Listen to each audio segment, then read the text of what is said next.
አይ ካሁን በኋላ ይህንን የማይደግፍ ይህንን ያሁኑን የተፈጠረን ብሔራዊ ኃይል ይህንን የአራቱም አካባቢዎች የፋኖ ስብስብ የመሰረቱን ኃይል አንድ ሰው ይዞ አልመጡም ሊቀመንበር ይዞ አልመጡም ጻፊ ይዞ አልመጡም አንድ ሰው አልሆኑም የሚሉት ብለው የሚያስቡ ሰዎች አንድም ባዕዲን ናቸው ሁለትም ብልጽግና ናቸው ሶስትም የአማራ ጥላቻ በመቅኒያቸው የገባ የሚነዘንዛቸው ኃይሎች ብቻ ናቸው የሚሆኑት ካሁን በኋላ ሌላ ምክንያት መፍጠር የአማራን ፋኖ እንቅስቃሴ አለመደገፍ ማለት እኔ ከዚህ ላይ ይቻላል ከዚህ የተሻለ አጋጣሚ የለም በየትኛውም ደረጃ ጥራት ብቃት የሚገኘው በሂደት ነው ዲሞክራሲ ሂደት ነው እንደውም የመጣ ዲሞክራሲ ነው አሳታፊ የሆነ በጋራ መወሰን በጋራ መምከር በጋራ ማለም በጋራ መንቀሳቀስ የጋራን ውሳኔ በጋራ ማስፈጸም ከፍተኛ የሆነ ዲሞክራሲ መገለጫው ነው ምክንያቱም አንዱ መገለጫ ዲሞክራሲ ተሳትፎ ነው ሁሉንም አካባቢዎች እኩል የሰው ኃይል ይዘው ሁሉንም አካባቢዎች ሳያስቀይም ሳያስከፋ አንዱ ሳይነጥል አንዱ ሳይገፋ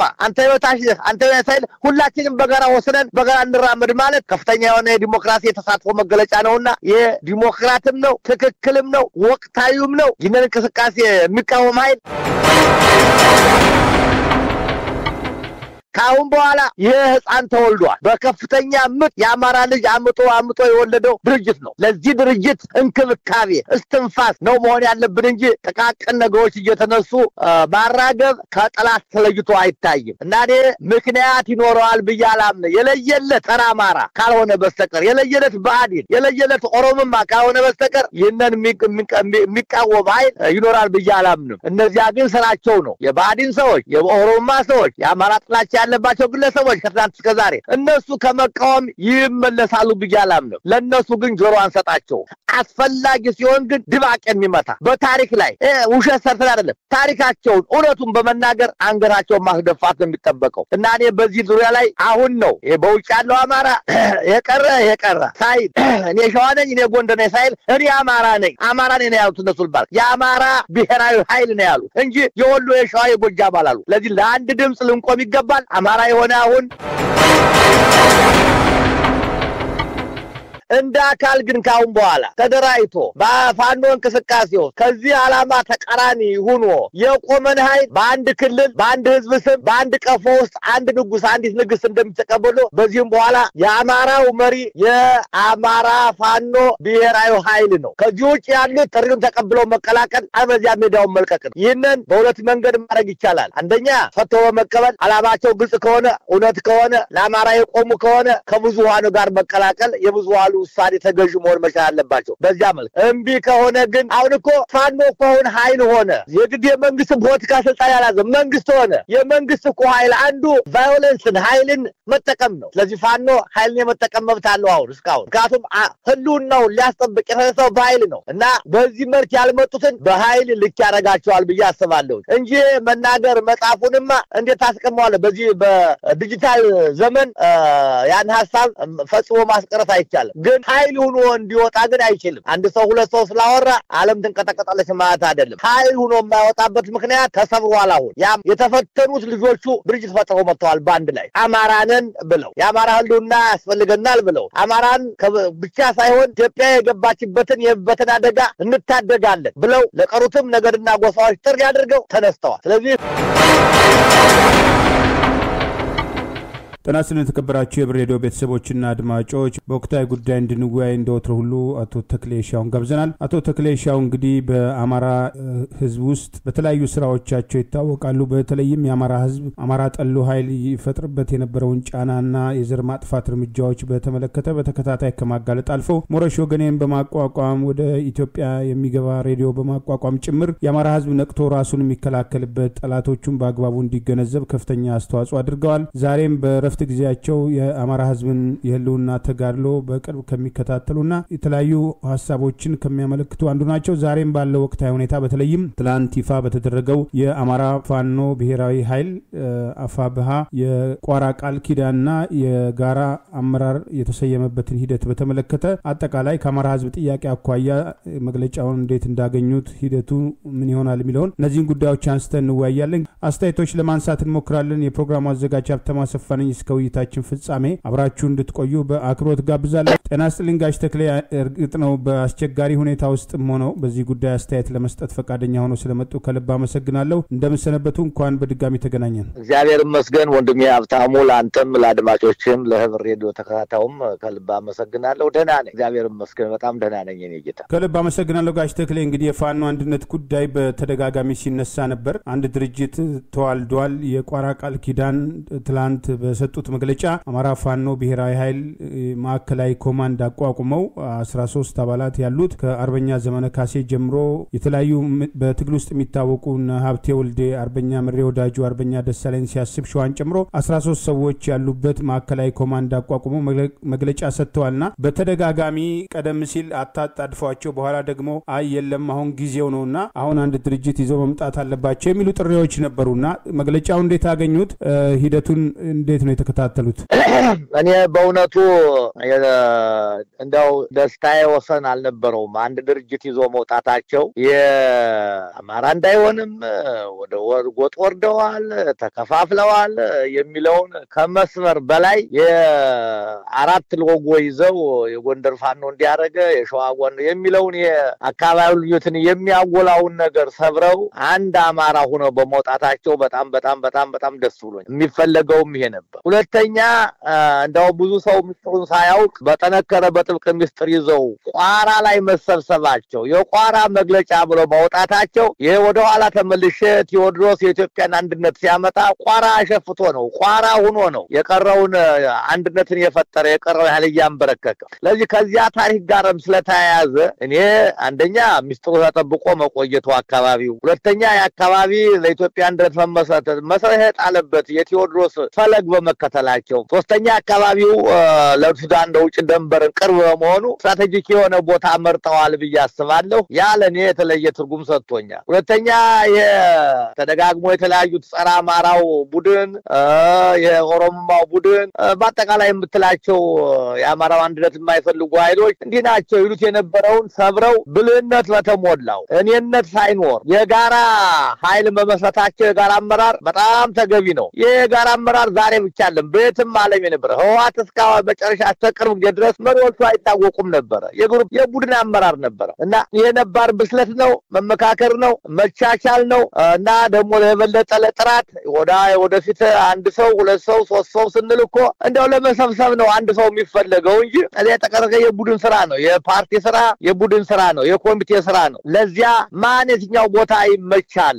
ብዙ ቅርንጫፍ አለው የፖለቲካ ድርጅት፣ የፖለቲካ አመራር፣ የመንግስት አመራር ለየትኛው ብቁ ነው? እንደምታውቀው በርካታ ጀግና የጦር መሪ በሰላም ጊዜ መልካም አስተዳዳሪ ሊሆን ይችላል ሰው አይታሰብም። የታደሉ ናቸው ጀግና የጦር መሪነትንና የህዝብ አስተዳደርን የሚይዙ በጣም የተለየ ተሰጥኦ ያላቸው ሰዎች ናቸው። ስለዚህ ማንኛው ለወታደራዊ የበለጠ ቅርብ ነው፣ ማንኛው ለማደራጀት ቅርብ ነው፣ ማንኛው ለዲፕሎማሲ ቅርብ ነው፣ ማንኛው ለቅስቀሳ ቅርብ ነው፣ ማንኛው ለገንዘብ አሰባሰብ ቅርብ ነው የሚሉትን አጥንተው እንዲረዳቸው እድል ሰፊ በር የሰጠ በመሆኑ የትናንቱ በእውነት የአማራውን ስልቦና በተለይ ከዚህ ተከፋፍሎ የነበረውን የግንባር ሰራዊት እያለ አሁን ደግሞ አምድ እያለ የሚያጨረብረውን ቡድን እርቃኑን ያስቀረ ያኔ በርካታ የአማራው ፋኖዎች ያሉት በዚህ ስብስብ መሆኑን ያሳየ በመሆኑና እንቅስቃሴውም ታስቦ በተፈለገበት ጊዜ በሩጫ አለመሆኑ ይህንን እንዲያመጣ የታሰበ ሆኖ በመጣ በመሆኑ ለእኔ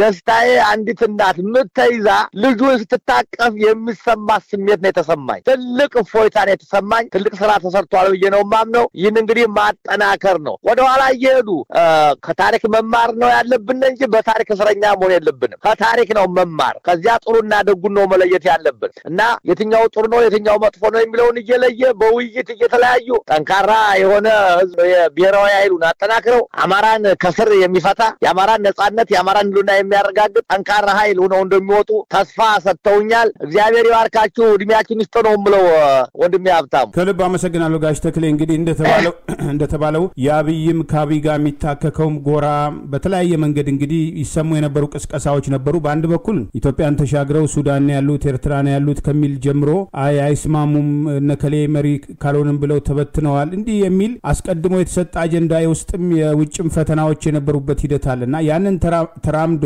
አንድ ድርጅት ማዋለድ አንድ የጋራ አመራር ደግሞ ሲመጣ የለም ሊቀመንበር ምን ብለው ካልመረጡ ደግሞ አግባብ አይደለም የሚል ቅስቀሳ የአብይና የአብይ ማህበራዊ ሚዲያ ፈቀላጤዎች የጀመሩበት ሂደት አለና በከፍተኛ ደረጃ የብልጽግናን ካምፕ የአብይን ቡድንና ከሱ ጋር የታከከውን ቡድን ያስደነገጠ እርምጃ ነው። ያልተጠበቀውን ሆነው ድርጅት ያዋልዳሉ ተብሎ አልተገመተም። የጋራ አመራር ይዘው ይመጣሉም ተብሎ አልተገመተም። በሆነች ነገር ይፋረሳሉ የሚል ነበርና ከዛ ግምገማና ውጅንብር በኋላ ይሄ ድርጅት መምጣቱ በተለይ ለአማራ ህዝብ በውስጥም በውጭም ላለው ከዚህ በኋላ ምክንያት አለው ወይ የፋኖ እንቅስቃሴ ላለመደገፍ?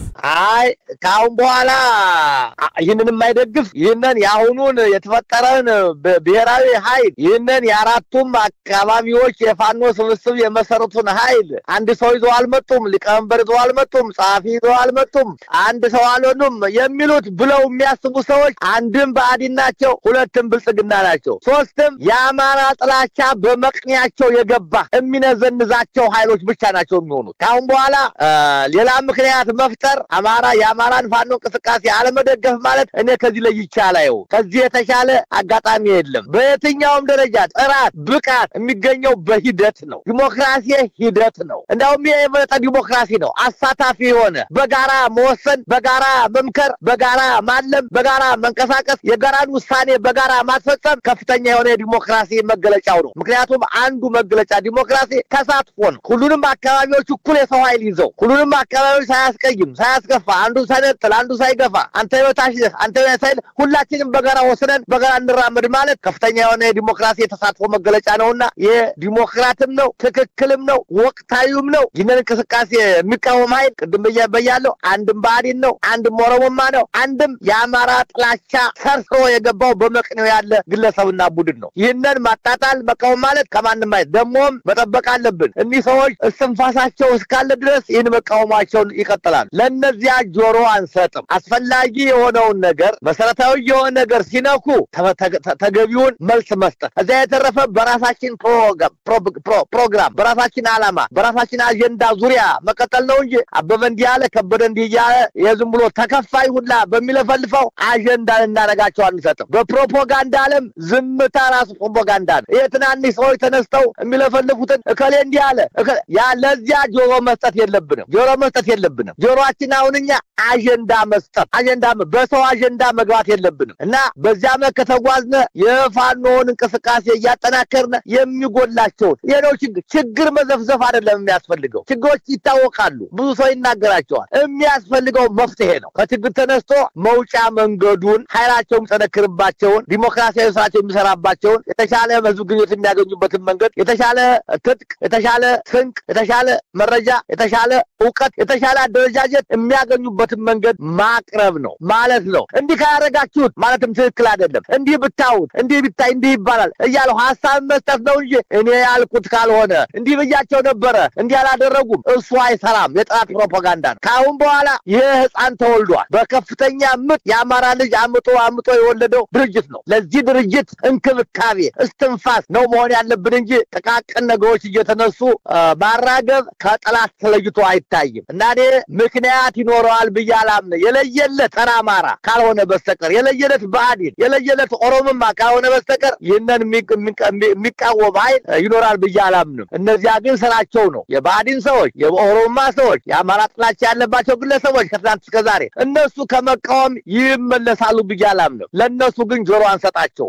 አስፈላጊ ሲሆን ግን ድባቅ የሚመታ በታሪክ ላይ ውሸት ሰርተን አይደለም ታሪካቸውን እውነቱን በመናገር አንገታቸውን ማስደፋት ነው የሚጠበቀው እና እኔ በዚህ ዙሪያ ላይ አሁን ነው በውጭ ያለው አማራ የቀረ ሳይል እኔ ሸዋ ነኝ እኔ ጎንደር ነኝ ሳይል እኔ አማራ ነኝ ነው ያሉት እነሱ ልባል የአማራ ብሔራዊ ኃይል ነው ያሉት እንጂ የወሎ የሸዋ የጎጃም አላሉ። ለዚህ ለአንድ ድምጽ ልንቆም ይገባል። አማራ የሆነ አሁን የተወለደውን ይህንን ህፃን ማሳደግ ነው። በመከራ በትግል አያሌ አማራዎችን ተቀጥፈው በርካታ የሆነው የአማራ የመሰረተ ትምህርት ቤቶች፣ ጤና ጣቢያዎች፣ ድልድዮች፣ የእምነት ቦታዎች ፈርሰው ወድመው በዚያ መሃል የተወለደ ድርጅት ነው። ይሄ ድርጅት በደም የተገነባ ነው። ይሄ ድርጅት በህይወት ከመስዋዕትነት እውን የሆነ ነው። ይህንን ማሳደግ መንከባከብ እንጂ እንደው የእናቴ ቀሚስ አጎላደፈኝ የነበረ የሚለው ነገር አይሰራምና ያን ደግሞ ልንዋጋቸው ይገባል፣ ልናደረጀው ይገባል ብዬ አስባለሁ። የኔ ጌታ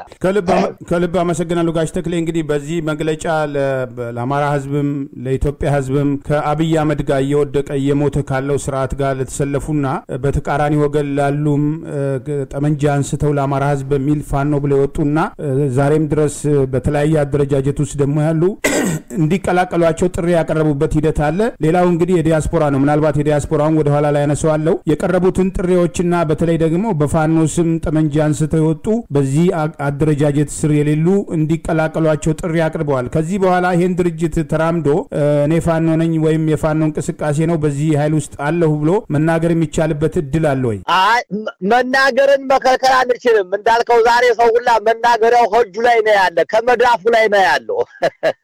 መናገር ልናስቀር አንችልም። አንድ ሰውም ሊናገር ይችላል። እንደምታውቀው ዛሬ የቲክቶኩ፣ ቴሌግራሙ፣ ዋትስአፑ፣ ስልኩ፣ ዩቲዩቡ እምትላቸው ኢንስታግራም እምትላቸው መናገሪያዎች ናቸው። እነሱን መዝጋት አይቻልም። እንደ አካል ግን ካሁን በኋላ ተደራጅቶ በፋኖ እንቅስቃሴ ውስጥ ከዚህ ዓላማ ተቃራኒ ሆኖ የቆመን ኃይል በአንድ ክልል በአንድ ህዝብ ስም በአንድ ቀፎ ውስጥ አንድ ንጉስ አንዲት ንግስት እንደሚተቀበሉ በዚህም በኋላ የአማራው መሪ የአማራ ፋኖ ብሔራዊ ኃይል ነው። ከዚህ ውጭ ያሉት ጥሪውን ተቀብለው መቀላቀል አበዚያ ሜዳውን መልቀቅ ነው። ይህንን በሁለት መንገድ ማድረግ ይቻላል። አንደኛ ፈቶ በመቀበል ዓላማቸው ግልጽ ከሆነ እውነት ከሆነ ለአማራ የቆሙ ከሆነ ከብዙሃኑ ጋር መቀላቀል የብዙሃኑ ውሳኔ ተገዥ መሆን መቻል አለባቸው።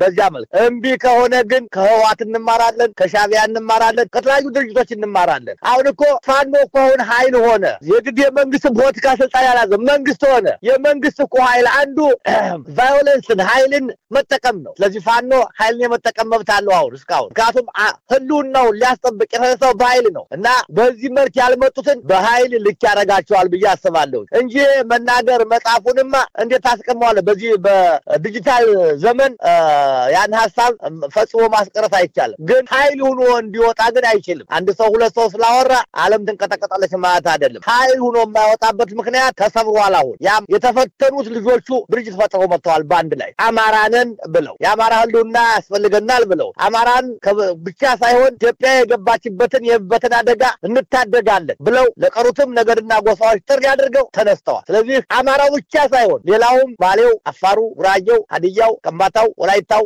እምትላቸው በኢትዮጵያ ውስጥ ነገዶች ከዚህ ጎን ሊቆሙ ይገባል ብዬ አስባለሁ እና እኔ ካሁን በኋላ ገብስ ነው ለይቶ ይወጣል፣ ለይቶለታል። የለየን እስካሁን ተንበክብኮ ነበረ።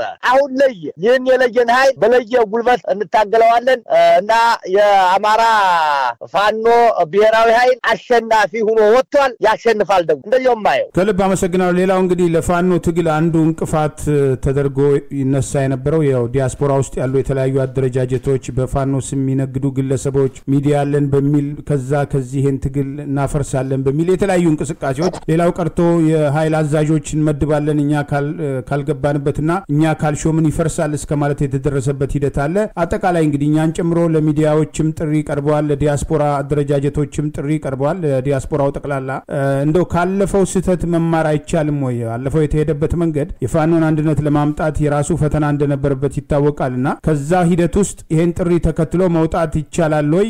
ይሄን ጥሪ በቀላሉስ ማየት ይቻላል ወይ? ከዚህ በኋላ በዲያስፖራ አደረጃጀቶች ውስጥ የአማራ ፋኖ ብሔራዊ ኃይል እንቅፋት ሆኖ ለመምጣት የተለየ አጀንዳ ለማምጣት የሚደረጉ ሙከራዎች በራሱ ዲያስፖራው ተቀባይነት ማጣት የለባቸውም ወይ? እነዚህን አደጋዎች ይሄ ድርጅት ከተፈጠረ በኋላ ደግመን እናያቸዋለን ወይ? አወል እንግዲህ እንደምታውቀው ነው ሐሳብ አንድ ከተዘራ በኋላ የሚቀበለው አያጣም። ብዙ ሞኝ ሞልቷል እና ይሄ ኃይል እንደባዚ ይሄ አሁን ስለተደረገ የአማራ ፋኖ ብሔራዊ ኃይል እንደተፈጠረ የእስክንድር ድርጅት በአንድ ቀን ይከስማል ብዬ አላምንም። ምክንያቱም እሱ የሚሰራው ከአብይ ጋር ነው። መሳሪያ እየቀረበለት ነው፣ ገንዘብ እየቀበረለት ነው፣ እየከፋፈለ ነው። ትናንትን ብለናል፣ ዛሬም በተለያየ ጊዜ አማራ ሆኖ አያውቅም። የኦሮሞዎች እኮ የተሰበሩት አዲስ አበባ ላይ ነው። አዲስ አበባ አማርኛም የገነነባት የአማራው ቋንቋ፣ የአማራው ባህል፣ የአማራው ቁጥር የበዛባት ስለሆነች ከዚያ ላይ የተሰበሩት ብሎን እኮ ያለ ሰው ነው።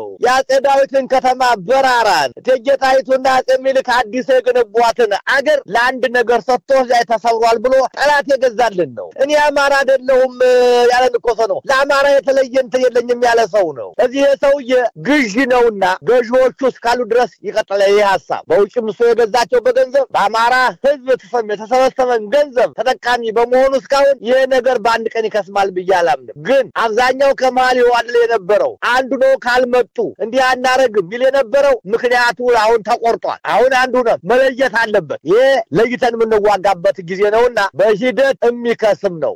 ገለባና ብቅ አንድ ላይ ይኖራሉ። ነፋስ ሲመጣ ወደ ላይ ስታቦዳው ግን ፍሬው ወደ መሬት ገለባው ወደ አየር ይበተናል። ለዚህ አሁን በኋላ የእስክንድር ደጋፊዎች የእስክንድር ሚሊሻዎች ገለባ ናቸው።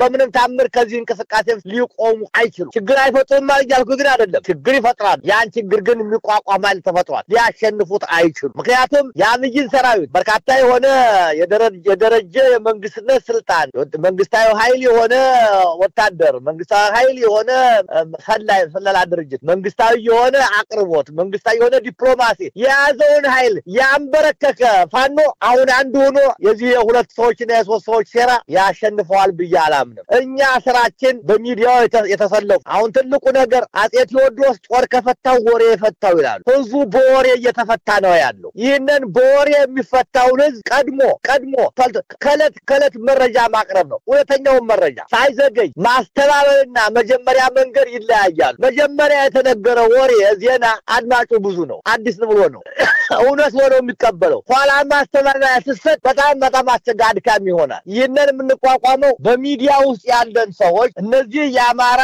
ፋኖ ብሔራዊ ኃይል የሆኑ ሰዎች ተገቢ የሆነ የዕለት ተዕለት መረጃ የሚያቀብል ሰው መድበው በዚህ አማካኝነት እንቅስቃሴውን የየቀኑን በተገቢ ቻናሎቹ ማስተላለፍ፣ የተሳሳተ መረጃ ቀርቦ ከሆነ ያንን አጸፋዊ መልስ መስጠት። ይሄ ነው እንግዲህ የወሬውን እንትን የምንዘጋበት የራስን አጀንዳ አጥቂ ፕሮፓጋንዳ መስራት። ሁለተኛ የተዛባ መረጃን የሚያሳልፉ ኃይሎች ላይ ደግሞ አጸፋ የሆነ ፕሮፓጋንዳ በመስራት አዲስ አጀንዳ በመስጣት ነው የምንቃወማቸው የምናስወግዳቸው። እዚያ የተረፈ አሁን ያለው እንትን በትናንትናው ዕለት ሞሽቷል። አብዛኛው ትናንት አለን የነበረው ኃይል እርግጠኛ ነኝ ያንዳንዱ ሰው ልብ ማየት አንችልም እንጂ ይህ ኃይል ሲፈጠር ያ ሞሽቷል። ምክንያቱም ሁሉንም ክፍለ ሀገር የሚወክል ኃይል ይዞናል።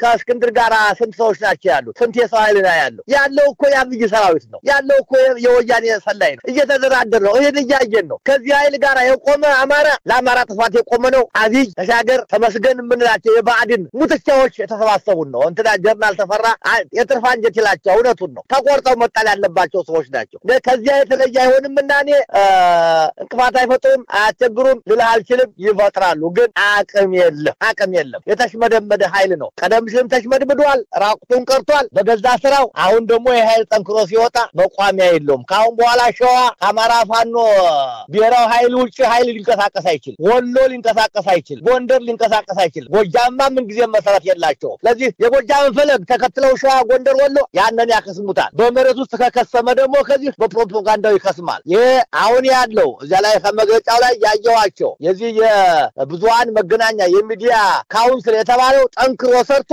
የስራ ክፍል አድርጎ ጠንካራ መረጃ የመስጠት በግር መረጃ መገለጥ ያለባቸውን ነገሮች ለህዝብ መቅረብ ያለባቸው ነገሮች በተከታታይ ከቀረበ ህዝቡ መረጃ ካገኘ ምንም ጥያቄ የለውም አሸናፊ ነው ይወጣል። ኦልሬዲ አሁኑ አሸንፏል። ይህ ኃይል አንዱ ነው ሲወጣ የማሸነፍ የመጀመሪያው መሰረት ተጥሏል። አሁን በኋላ የእያንዳንዳችን አማራንን የምንል ሰዎች ግድቦች ስብስቦች ተግባር ነው የሚሆነው። ይህንን ደግሞ የፕሮፓጋንዳው ክፍል ጠንክሮ ይሰራበት ይገባል ብዬ አስባለሁ እና እኔ ያልከው ኃይል አሁን በኋላ እኔ የሟሸሽ አሁን የተነፋ ባሉን አለ ትንሽ ጠቅ ስታረገው ይተነፍሳል። አሁን ተንፍሷል። አየሩ እየወጣ ነው። ባሉኑ ባዶውን ነው። እንደዚያ ነው የማስበው። ከልብ አመሰግናለሁ። ቀደም ሲል ጠቅሰውታል ጋሽ ተክሌ። እንደ ውይይታችን ማጠቃለያ እንግዲህ ያው ባለፉት 2 ዓመታት ያለፍንባቸው መንገዶች አሉ፣ የመጓተት ነገሮች አሉ። እርስ በርስ ፋኖችም እንዳይተማመኑ ለማድረግ የተለያዩ ስራዎች ነበሩና አሁንም ይፈርሳሉ ይበተናሉ ሲባል እንዲህ አይነት ነገር ተጠናክሮ ሲመጣ ደግሞ የውስጥም የውጭም ፈተናዎች በቀላሉ የሚቀሩ አይመስለኝም። ምክንያቱም እንደተባለው ነው ከመንግስት ጋር የታከከ ኃይል አለ፣ የተለያዩ ፍላጎቶች አሉና ይሄንን ድርጅት እንግዲህ ድርጅት ማለት ከግለሰቦች በላይ ከቡድን ከአንዱ ከሁለት ግለሰቦች በላይ አጠቃላይ ድርጅት ደግሞ በየጊዜው የጠነከረ የሚሄድበት የራሱ የሆነ ሂደት አለና እንደው ከዚህ ካለፉት የትግሎች ልምድ አኳያ ይሄን ድርጅት ማዋለድ ትልቁ ፈተና ከነበረና ይሄ ድርጅት ከተወለደ በኋላ የጋራ ማዕከላዊ ኮማንድ አቋቁመዋል። ነገ ከነገ ወዲያ ደግሞ በተናጠል አመራሮችም የተለያዩ ቦታዎች ኃላፊነቶች መስጠት ይመጣል። እንደው ከወዲሁ ምን አይነት ጥንቃቄ መደረግ አለበት? በተለይ በአንድ በኩል አማራን ትግል ደግፋለሁ እየተባለ በሌላ በኩል ደግሞ የጠላት አጀንዳን እያራገቡ ውጤት ማምጣት ይቻላል ወይ? አሁን እንዳሉት ትጥቅ ከፈታው ወሬ የማይፈታው የሆነ አንዳንድ ጊዜ ጠላትን አጀንዳ ይዞ ደግሞ ለነሱም ፈተና የመሆን ጉዳዮች አሉና ካለፈው ጣልቃ ገብነት ካለፈው አላስፈላጊ ሂደት በመነሳት ድርጅቱን እያደገ እንዲሄድ ለማድረግ ኃላፊነቱን ሁሉን ለነሱ ሰጥቶ ሁኔታዎችን ራስ የሚችሉትን ነገር መስራት አይሻልም ወይ? እንደ ውይይታችን ማጠቃለያ የሚያስተላልፉት መልእክት አለ ወይ? እኔ ያውን ድርጅቱን ለማጠናከር መጀመሪያ መነሳት ያለበት ከዚህ ኮማንድ የመጀመሪያ የኮማንዱ ኃላፊነት የሚሆንበት የራሱን የውስጥ አንድነት ማጠንከር የውስጥ አንድነትን አንዱ ለአንደኛው በሹክሹክታ መናገር የለበት 13 ሰዎች እንደ አንድ ሰው መካሪ እንደ ሰራዊት ተማሚ መሆን መቻል አለባቸው። የመጀመሪያው በውስጥ የመተማመን አንድነትን የመፍጠር የዚህ ደግሞ እያንዳንዳቸው ታሪካቸው ሳይደበቅ ኋላ አንድ ሰው ሲናገር እከሌኮ እንደዚህ ብለዋል እከሌኮ እንዲህ ነበረ የሚል ነገር ሲመጣ ለካም እንዳይ አስቀድመው ታሪካቸውን እስፈሳቸው ቁጭ ብለው መነጋገር አለባቸው። በታሪካቸው እኔ ያለፈ ታሪኬ ይሄ ነው ከዚህ ውጭ ብሰሙን የጥፋተኛ ነኝ ብለው በራሳቸው በዝግ የራሳቸውን ታሪክ ሌላ ነገር ቢወጣ በአንተ ላይ ቢባል እንዳይባሉ እውነቱን ልክ የንስሐ አባት ገብተው አንድነታቸው መፍጠር መቻል መጀመሪያው ተግባር እሱ። ሁለተኛው ካሁን በኋላ እነሱ ያልወከሉ ሰው በፋኖ ስም በፋኖ ብሔራዊ ኃይል ስም መግለጫ እንዳይሰጥ መረጃ እንዳይሰጥ ዝግ ማድረግ አለባቸው። የሚናገረው ከሌን መናገራችን ከሌን ነው አፈጉባኤያችን ከሌን እሱ መረጃ ይሰጣል እሱ መግለጫ ይሰጣል የሚለውን ይፋማል። ሁለት በውጭ ላሉት ተወካዮችን የውጭ ቢፈልጉ በኮሚቴ ቢፈልጉ በግለሰብ ብቻ በራሳቸው በተመቻቸው ከሌና ከሌ የኛ ተወካዮች ናቸው እነሱን ስሟቸው እነሱ ያስተባብሯቸው ብለው እሱን ግልጽ ማድረግ። ሌላው የፋኖ ድምጽ ሊሆን የሚችለው ያንዳንዱ መሳሪያ ያንዳንዱ ድርጅት የራሱ የሆነ ልሳን አለው። የዚያ ድርጅት ዓላማ ፍላጎት አስፋፊ የሆነ መደባዊ ነው። ዜና ዝም ብሎ አይደል ወገናዊ ነው። ለዚህ ለይተው ካሁን በኋላ የአማራ ፋኖን ብሔራዊ ኃይል የመረጃ መፍሰሻ መገናኛችን ከሌና ከሌ ናቸው እነሱም በከሌ በኩል አቀናይተው ይሆናል እንጂ ለማንም ለደወለ ሰው ሁላ መረጃ እንዳይሰጥ ለደወለላቸው ሰው እያንዳንዱ የወረዳ የኃይል አዛዥ የክፍለ ጦር አዛዥ የብርጋዴ አዛዥ የምትለው ግንኙነቱን ሐሳቡን በኮሩ መካከል እንጂ ከዚያ ውጭ እንዳያደርግ ጥብቅ መመሪያ ማድረግ አለባቸው። ለዚህ የስብሰባ ስነ ስርዓት የስብሰባ አመራር የዲስፕሊን አመራር እንዴት ዲስፕሊናል እንዴት ይደረጋል የሚለው ዝርዝር መመሪያ ማውጣትና ማጽደቅ በዚያ መስማማት። ይህንን ካደረጉት ሁለመናው እንቅስቃሴው በድርጅታዊ መልክ ከሄደ መከፋፈል አይኖርም። ምክንያቱም ይተዋወቃሉ የመረጃ ልውውጥ መወርስ አለባቸው። ለዚህ ሁላ ጠንካራው ደግሞ ማስፈጸሚያው ጠንካራ የሆነ የመረጃ መዋቅር ማድረግ ከኮሩ እስከታች እስከ እያንዳንዱ ቀበሌ የታለ ከተማ ሊደርስ የሚችል የመረጃ ኃይል ማዋቀር ያ መረጃ የመሰብሰብ መረጃ የመተንተን መረጃ የመመዘን እና በመረጃው ላይ ደግሞ ሊወሰድበት የሚገባውን ተግባር ምን መሆን እንዳለበት የሚያመለክት የመረጃ ስራ ያስፈልጋል። ያንን ሲያቀርብላቸው ሳይዘገዩ ምክንያቱም በዘገየ ቁጥር መከራ ነው ውሳኔ እንዲሰጡ የማድረግ በዚህ መልኩ ከተንቀሳቀሱ አሁን የቀረሁላ ገብስ ነው ዳው ብዬ ነው ማስበው። ይነጌታ ከልብ አመሰግናለሁ ጋሽ ተክሌ። እንግዲህ ካለው ጊዜ አኳያ በሌሎች ጉዳይ መወያየት አንችልም ወደፊትም በሌሎች ጉዳዮች እንወያያለን። እንግዲህ ያው በአስቸጋሪ ሁኔታ ውስጥ ያሉ ማስተያየት ለመስጠት ፈቅደዋልና እግዚአብሔር ይስጥልኝ መልካም ጊዜውን ሎ አሜን። እግዚአብሔር ይስጥልኝ ነጌታ እግዚአብሔር ይስጥልኝ አሜን። መልካም ጊዜ። ክቡራን የህብር ሬዲዮ ቤተሰቦችና አድማጮች ስታደምጡ ለቆያችሁ ምስጋናችን ይድረሳችሁ። የህብር ሬዲዮ ኦፊሻል ዩቲዩብ ቻናላችንን ሰብስክራይብ አላደረጋችሁ ሰብስክራይብ በማድረግ በተጨማሪም የደወል ምልክቱን በመጫን የህብር ሬዲዮ ቤተሰብ እንድትቀላቀሉ በአክብሮት እንጋብዛለን። እንደወትሮ ሁሉ የህብር ሬዲዮ ቤተሰቦች ፕሮግራሞቻችንን ላይክ በማድረግ ሼር በማድረግ አስተያየቶቻችሁን በመስጠት አብሮነታችሁን እንድትገልጹ በአክብሮት እንጠይቃለን። በድጋሚ እናመሰግናለን። ጤና ይስጥልን። ቸር እንቆይ።